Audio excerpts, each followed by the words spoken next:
I'm Allison Jonjak, the Cranberry Outreach Specialist with the University of Wisconsin-Madison Division of Extension. These videos are the on-demand recordings of UW Extension and the Wisconsin State Cranberry Growers Association's virtual brown bag lunch series. These monthly sessions offer growers and researchers a way to share timely and relevant information. We hope you'll enjoy and continue to engage with us. Hi, I'm Tom Lochner, the Executive Director of the Wisconsin State Cranberry Growers Association.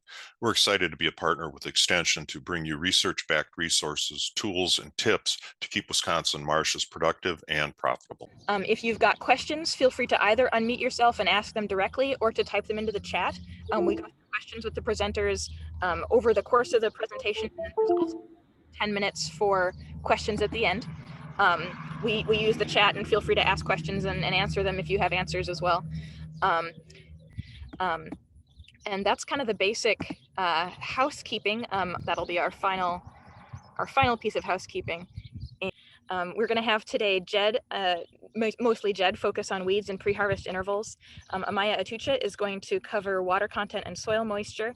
And then Dave Jones is going to be giving us the what's going on and what's upcoming. But I want to offer it to Alex to give us a quick welcome from the Growers Association. All right, thank you, Allison. So welcome to you all on behalf of WSCGA, and thank you for joining us today.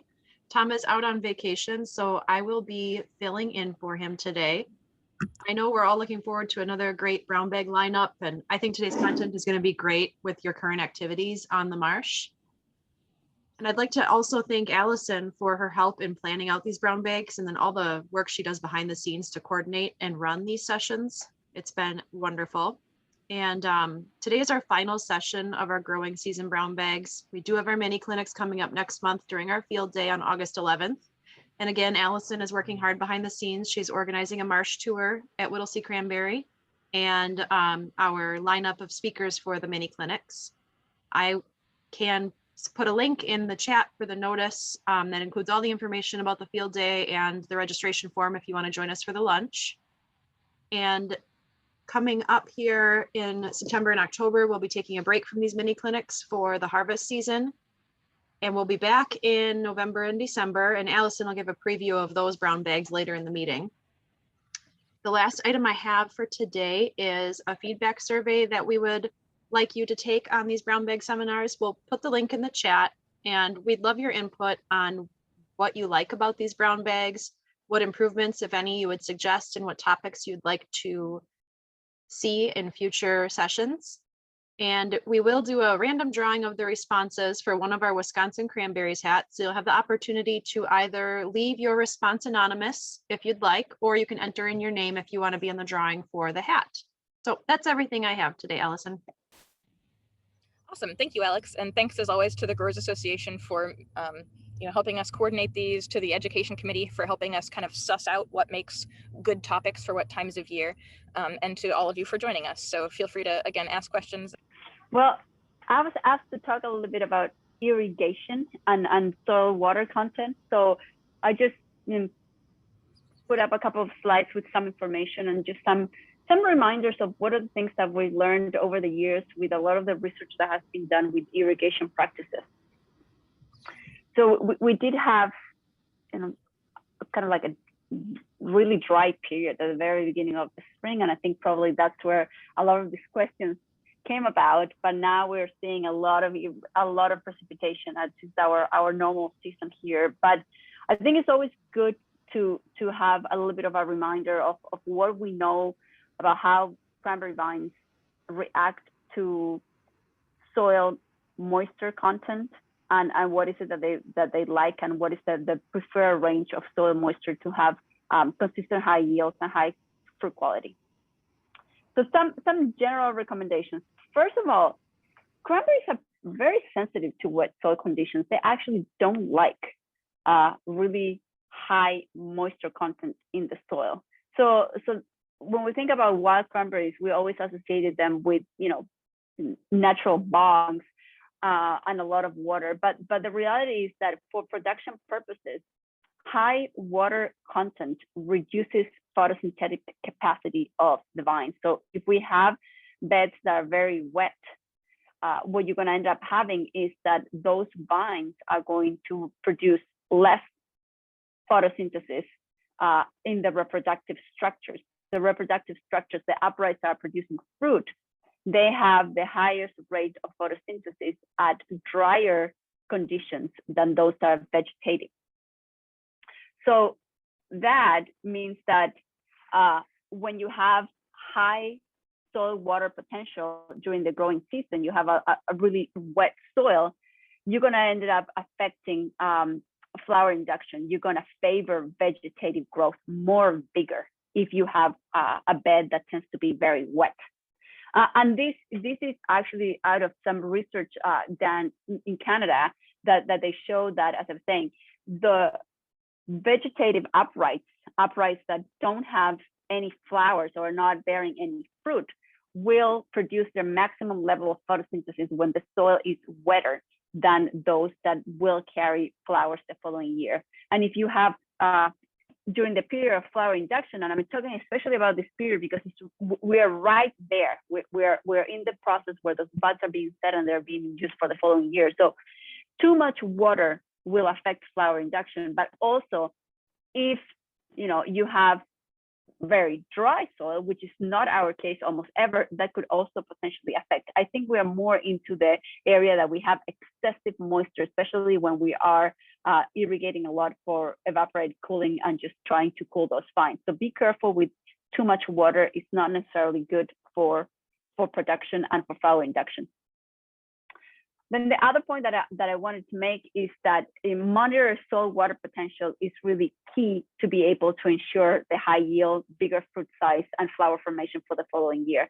I know that the majority of the growers do monitor soil moisture, but really, paying attention to this and making decisions about when to irrigate based on this rather than on the general consensus that we need about 1 inch of rain or about 1 inch of precipitation per week. It's nowadays with all of the sensors that we have and all the possibilities that we have to monitor the changes in soil water content, we need to be able to use and implement this knowledge and get rid of the traditional way of doing things that is based on that number that I don't know where it came from. It definitely did not came out of research. So using soil monitoring during the entire season to be able to time irrigation exclusively when needed is key, as I said, for high yields, bigger fruit, and also for flower formation. How do we, the other thing that I want to talk about is heat stress and sprinkler irrigation. This is a time of the year that I think sometimes growers are really concerned about heat stress. And what the research shows regarding heat stress is that when the canopy temperature goes around sometimes over 90 Fahrenheit is when the research has shown that the vines kind of reduce the amount of photosynthesis that they're doing. And so that's the reason why we always put 90 Fahrenheit as that threshold for doing some of this sprinkle irrigation, maybe 20 minutes of what we call the evaporative cooling, in which we irrigate for 20 minutes to try to cool down those vines. This works best when the conditions are dry, when the conditions are really, really humid and you're irrigating, you don't necessarily get as much evaporative cooling as when the conditions are dry. But excessive irrigation, excessive sprinkle irrigation for evaporative cooling can result in too much water content and potentially affect the amount of fruit rot that you get during the growing season, but again, also will eventually affect your yield. So I think that I know that growers tend to be cautious about it, but this is not a practice that you have to do every day. Only when temperatures get over 90 Fahrenheit, that's when this is recommended. Before that, there's no benefits. The plants are happy. They're still producing enough carbohydrates and you don't really need to use the sprinkle irrigation. So sometimes you don't have to irrigate every day. So how to monitor soil water potential and when to irrigate? Our preferred way of measuring soil moisture is using the tensiometers, and the tensiometers, what they basically measuring is the water matrix potential. So how tight that water is being held in the soil, and how much effort do those roots have to do to be able to uptake the water from the soil.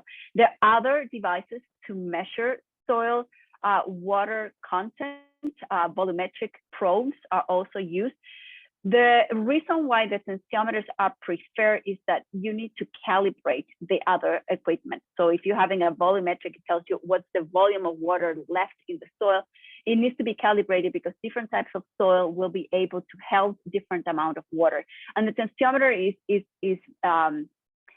works really well on our sandy soils and the stratified type of soil that we have with the layer of organic matter and the layer of sand that forms over time on the bed. So that is why the recommended tool to measure soil water content is the tensiometers. The research shows that placing the tensiometers in the right depth is critical to have a good representation of what those roots are experiencing. We know from the research on root growth that the majority of the roots are very superficial for cranberry. So within the first 5 inches of soil is where those tensiometers can go. You can have tensiometers that go deeper to monitor your water table. So one that is shallower to see what's happening at the root zone, and another one that is deeper to see how your water table is moving would be recommended. How many tensiometers you need? Well, will depend on how variable your marsh is and the variability you have on the soil. But in general, 1 tensiometer per 10 to 20 acres is what's recommended based on research. And when to irrigate? Well, irrigation is usually recommended when the reading on those tensiometers get to about -7.5 to -80 kilopascals, and that's the unit that you will see in the tensiometers. You can, which is the same as centibars. So kilopascals and centibars are the same. So this is what they've seen. When you let the soil dry below this point is again when you start seeing that the vines are getting a little bit stressed and you see a decline in the rate of photosynthesis.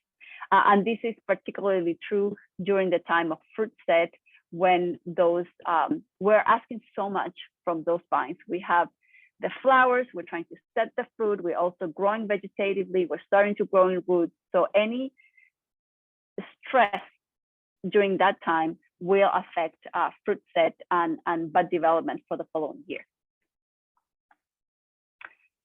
Another thing to take in consideration when thinking about irrigation and soil moisture content is the water table. A combination of where that water table is and how much you irrigate. Putting those 2 factors together is important to make the decision whether you want to irrigate or not. Keeping the water table about 2 feet depth and adding supplemental irrigation once the tensiometers are reading above or below, in this case, wherever you want wherever you want to look at, because it's a negative reading here, -7.5 kilopascal. Those 2 are based on research, the kind of like the best stage in terms of water content in the soil for cranberry production.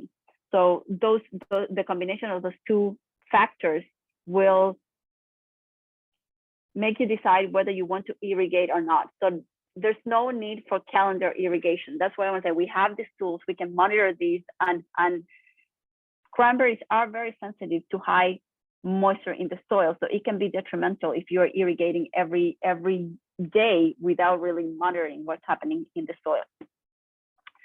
That's all I have, but I would really like people to ask questions. I feel like sometimes we put some of these presentations, general presentations, but I would like to, if there's anybody out there that has any questions or even Allison, I know that I want to jump into a question that I was asked by Allison when I saw her yesterday. One of the things that she asked me about soil moisture level and nutrient uptake from fertilizer, which is actually a really good question. And many of you that have attended the nutrient management programs that we put together for the certification to be able to design the fertilization programs You might remember if you ever pay attention to what we teach there, but we do talk about how different nutrients are uptaken by the roots. And so there's some nutrients that are taken by mass flow, and mass flow is basically through water. So the amount of moisture that you have in the soil and how the plant is uptaking that water and transpiring will also determine how much of those nutrients are mobilizing into the plant. And the nutrients that are uptaken through mass flow are nitrogen, calcium, which is really important for fruit firmness, and also magnesium. All of those, they do depend in soil moisture to be able to translocate into the plant. So if you're having soil that is excessively wet and you are affecting your root development, or soil that is on the outer extreme too dry, you might be affecting the rate of absorption of your fertilizer. Yeah, that is something that I think about a lot in terms of nutrients need to be present, but they also need to be available, and water in the soil can have a really big impact on how your plants are able to take those nutrients up, and if you've paid for them, why you want to be able to receive the benefit of them. I do really hope we'll get some questions to come in here. The hope is that we'll all get to learn from each other. If you want to ask a question, but you don't want it to be known that you're the one who asked this question, in the chat you can use the drop down to, and you can send the question to me specifically, and then I can ask it, anonymously on your behalf. So we've got a question here. How long do we recommend water in fertilizing applications when conditions are already wet? If the conditions are already wet, you actually don't need to irrigate. It will dissolve, unless the only reason that you would want to irrigate, and this should be a short irrigation, not less than, more than 10 minutes. I don't think that is necessary if you think that a lot of the granular fertilizer is actually staying on the canopy. You don't need more than that. In fact, I would not recommend to go for a long irrigation. Anything between 10 to 20 minutes should be enough to dissolve that fertilizer and incorporate it into the soil. And so conditions are already wet, almost no, even just a quick blast to get dust off the canopy, or? Yeah, that's what I say, like anything between 10 to 20 minutes, just to make sure that some of the granule fertilizer is not just like staying on the leaves itself, but it's just dissolved with a little bit of irrigation and just getting into the soil. Thank you. We also have the question, are all cations taken up through mass flow? No, not necessarily. Things like potassium, which are also cation, is not absorbed through mass flow. So it's mostly nitrogen, magnesium, and calcium, the ones that are absorbed through mass flow. Nitrogen, magnesium, and calcium are mass flow. Okay, and we have another question on evaporative cooling. Is this done when it's 95 or before? So example, earlier in a day, the day is going to have a high of more than 95, but it's earlier still. I've heard of growers scalding their berries because the water in the above ground pipe was too hot when they turned on the irrigation. I'm gonna tell you what, yes, that's definitely a possibility that some of the water left there is gonna be, hot, but the 90 Fahrenheit is based on the research that was done at Laval University. That what they did is that they figured out, okay, what is happening with the leaves of the vines? Like what's happening with the photosynthesis, how much sugars those leaves are producing. And once they hit the temperature of the leaf was over 90 Fahrenheit, that's when they start seeing a decline. And so that's why the idea of 90 Fahrenheit as a threshold to do some of the evaporative cooling. That is on the leaves. There's been some work done in New Jersey thinking about the temperature of the berries itself. And so from a plant physiology point of view, I would say that when the berries are younger, they could potentially suffer more from heat because they have not really developed a thick wax cuticle. The other thing that helps the berries cool down a little bit and protect them from the heat and the UV is the development of color. When they're starting developing color, one of the reasons why they develop color, and you can see right now, I mean, the berries are on the top of the canopy will develop some color, is the sunscreen that they're developing to try to protect them and avoid some of that sun damage. But I haven't come across any research specifically looking at how excessive berry temperature is affecting. I mean, you would expect that if leaves that are the organs of the plants that transpire are in charge of helping cool the plant are stressed at 90, you would expect that the fruit that transpires very little will also be stressed, and you will also see some damage when the fruit gets very, very hot, especially when the berries are immature and they have not developed any of this wax or the color. And I do want to clarify, I hear you saying 90 Fahrenheit. Someone has typed 95, but it's 90, correct? Yeah, that's what the published papers say. Okay. And maybe I will do a review of that Laval paper for maybe one of the next issues of the Cranberry Crop Management Journal. Amaya, if you want to send that over to me, I could. Yeah.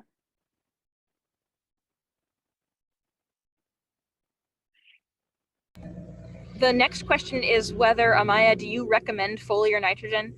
Can the cranberry take it up at all, stomata or underneath the leaf? I've never seen any studies with looking at how much is actually translocated from foliar application.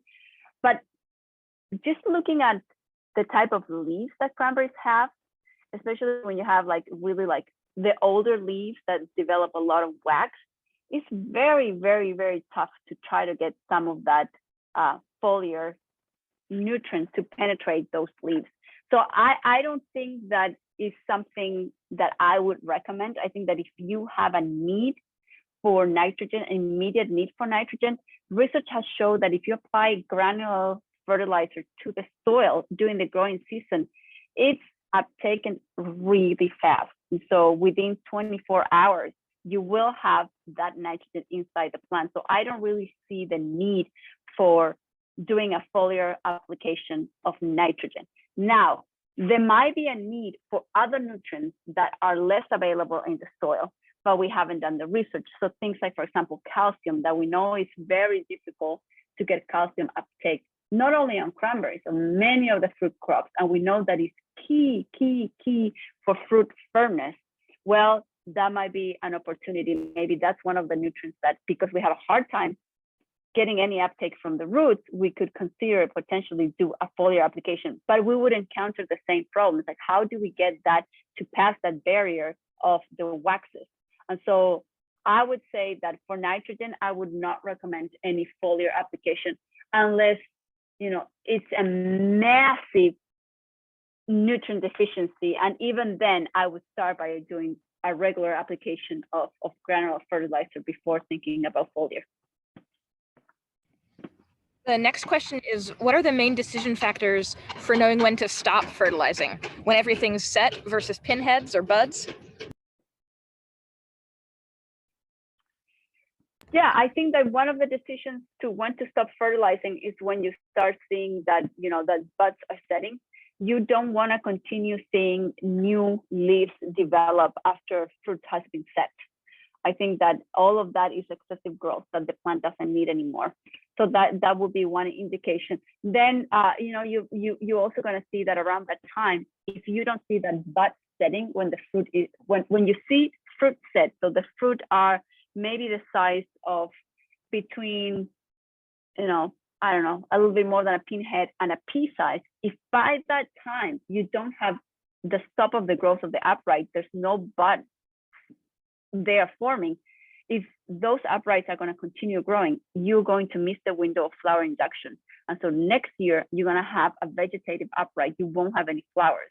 So that is another cue. Like, if by now, I mean, I've been out there on the fruit, is about, depending on different cultivars, but in central Wisconsin, you know, we're between like 13 millimeters diameter, and most of those buds should be set right now. You should see a terminal bud on those uprights that they're ready to perceive those cues from the environment to start differentiating flowers for the following year. Thank you, and thank you guys all for these questions. That helps us focus on what are the most important things to answer right now, but also to inform future research. It's really good to know what you guys are thinking and where you're at and what you're wondering. Happy to take a couple more questions. I'm just going to show our next upcoming events, but please continue to put questions in the chat. We have still a few minutes before noon, or before 1, so just wanted to remind again that the summer field day in person again, Wednesday, August 11th at Whittlesey Cranberry Company. It's a lovely operation. I've, as Alex said, enjoyed working with Robert to put the tour together. We also will have mini clinic presentations from Leslie, from Joshna, and so that'll be your first opportunity to meet them, in person at these public events. From myself, and then Dave and Christina are going to be presenting as well. So the mini clinics, I believe, run 9:30 to 11:30 through that day, but the whole day. Alex, does it start at 9 proper, or at 8:30? The event starts at 8:30 for registration and the trade show and the marsh tours and those items. And yeah, I'm extremely looking forward to actually getting to face-to-face meet so many of you all at once. So deeply looking forward to it. And then we, again, will take off September and October from our education, regular programming for harvest. Hopefully you will, there we go. And then our next brown bags will come back again in November. And I do already have the date set of November 19th and December 17th. It was popular last year when we had our nationwide roundup. And the thought was that we could have a West Coast roundup and an East Coast roundup for those November and December brown bags. As you get to hear from our Wisconsin experts all growing season long, checking in with the research and the new directions that people on the coasts are taking. And if you have particular researchers that you would like to hear from or topics that you're really curious about that's going on, please send me an email or send me a text and let me arrange the speaker lineup to be what's most interesting to you. So the prior information, I'm sure Alex has sent you several times, the August 11th at Whittlesey Cranberry and Cranmore, and then November 19th and December 17th are our next virtual brown bags of the season. We do at fruit.wisc.edu, there's an events calendar and the registration links are already live there. I will be setting up the speakers in the coming months, so happy to take direction on those fronts. It looks like we've had a couple more questions come into the chat, and as I wait for the chat to load, I'll again say, Alex made that nice survey that you can either do anonymously or you can add your name to get in the drawing for a Cranberries hat. We are, always wanting to do better and have seen kind of participation is up sometimes and down other times, and we feel like the content's kind of, hopefully very useful for you, but give us feedback on how we can make the content more useful, or if we need to change the timing, or what makes this best for your world. I kind of like the questions of a live session as opposed to a podcast, but if podcast availability is better, give us your thoughts. We want to make things as good as possible. I think that we have gotten through all of the presentations and address all of the questions in the chat.